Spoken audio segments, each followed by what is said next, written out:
महसूल मंत्री श्री चंद्रशेखर बावनकुळे यांनी ज्या ग्रामपंचायतीत वाळू घाट आहे, नदी नाल्यांवर वाळू उपलब्ध आहे, तेथील घरकुल लाभार्थींना स्थानिक बंधाऱ्यातील वाळू उपलब्ध करून देण्याची योजना आणली आहे.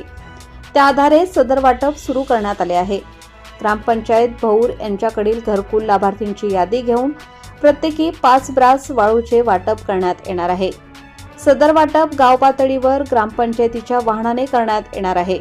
सदर योजना ग्रामपंचायत सदस्य, सरपंच, तलाठी व मंडळ अधिकारी यांच्या देखरेखीखाली आणि तहसीलदार श्री मिलिंद कुलकर्णी यांच्या सूचनेनुसार हे वाळू वाटप होणार आहे. सदर प्रसंगी लाभार्थ्यास 5 वाटप करण्यात आले. यावेळी ग्रामपंचायत सदस्य, मंडळ अधिकारी श्री मनोहर गांगुर्डे, तलाठी श्रीमती पूनम आहिरे, तंटामुक्ती अध्यक्ष श्री सुभाष पवार, योगेश पवार, मोहन माळी, जिभाऊ गरुड व ग्रामस्थ भौर हे उपस्थित होते.